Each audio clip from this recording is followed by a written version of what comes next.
What do you think of that? It's pretty cool, isn't it? So, this is my second video of today.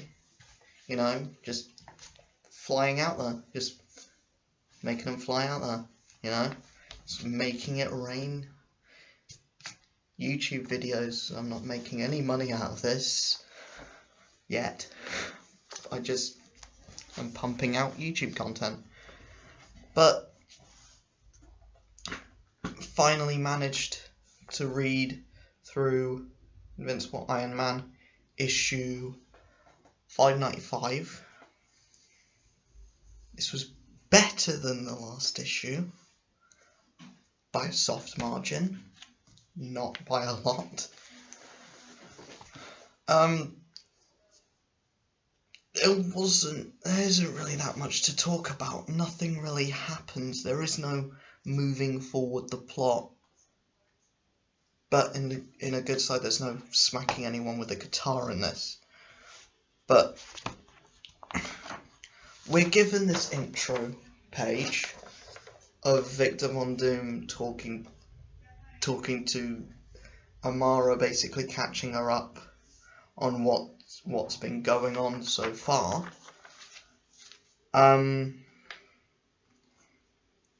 She isn't having any of it. She points a gun at him. She's like, no, get out of here, you're Dr. Doom. Leave, basically. And so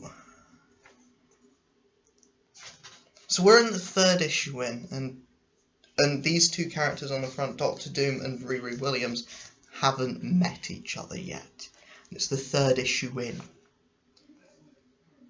I don't know if it's slow, if it's a really slow burn, or if Brian Michael Bendis just doesn't know what to do with the storyline that he's trying to set up. Because throughout the whole search for Tony Stark, they found nothing. You would think it would be a story about Victor Von Doom and Riri Williams teaming up to find clues on the whereabouts. But no, it's just people talking to each other, and the Stark board members basically just saying, look, there's these 4 people, we need to get them out. Get them out. I mean, one of them's not even a person, one of them is a computer program. And, like, I don't see where this book is going to go going forward. And usually that would be a good thing, that unpredictability, but when nothing really happens during the whole title, like, from issue 1 to 3, nothing has happened. Like, there has been no, like, advancing of the plot. It's just been, like, random things that have happened for random reasons. And there's nothing really there. We do have this cool scene, like, showing where Iron Man is. Like, at first I was like, why is his mum there? Like, how did she find him? And this I hated. I mean, it's decent enough art, but it's decent enough art, but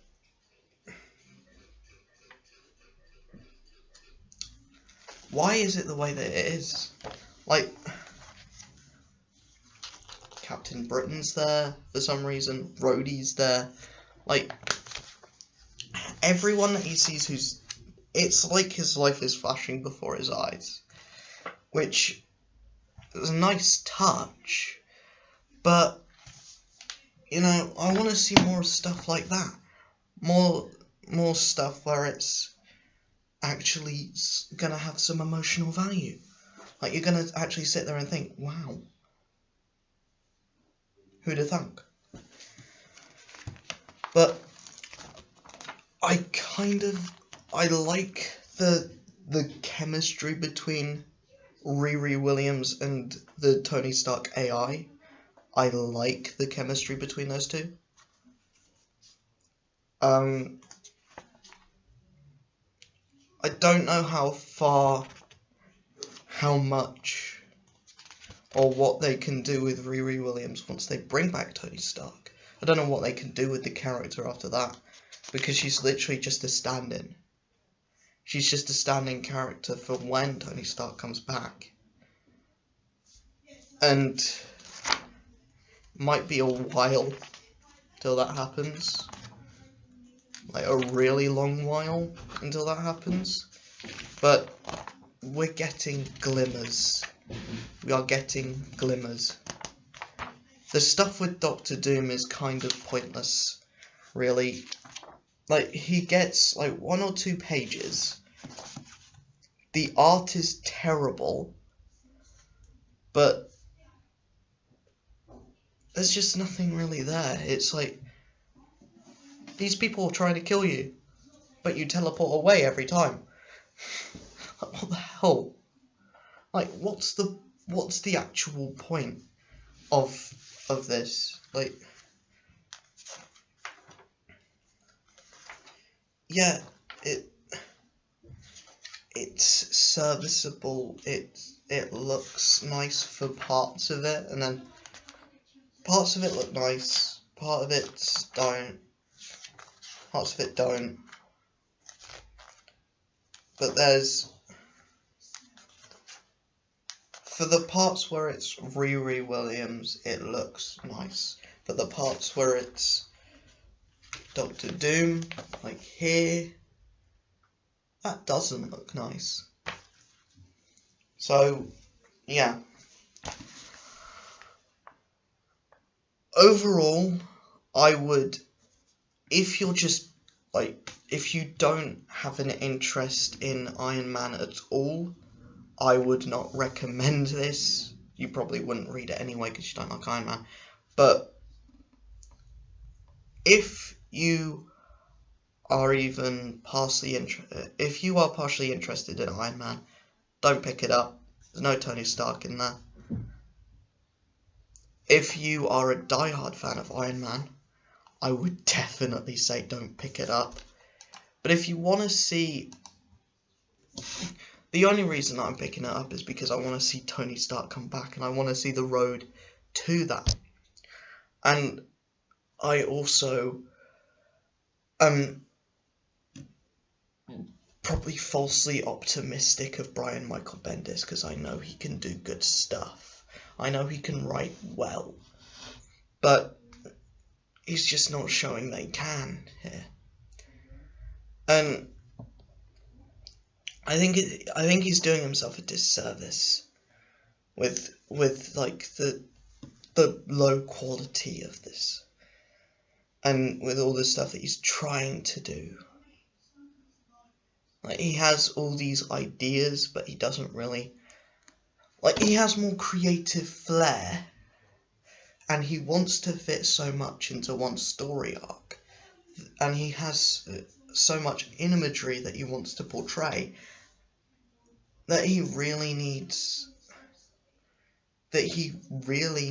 like a lot more time to do it. And he's almost rushing himself. I mean, the story's slow enough as it is, but it kind of needs to just, like, in order for this to actually be good, I would say don't change the artwork for each thing. Like, the Marvel 2-in-1 has Doctor Doom in it as well, but that doesn't change the artwork every time that Doctor Doom's on screen. Is on panel, even. This does, I don't know why. I have no idea why. Like, it's okay, but I don't understand it. If it carries on, I will be annoyed. Severely annoyed. If it carries on. But yeah, I'm looking forward to when Tony Stark does come back. I just don't know if that's in the foreseeable future, or if we're gonna have to wait another year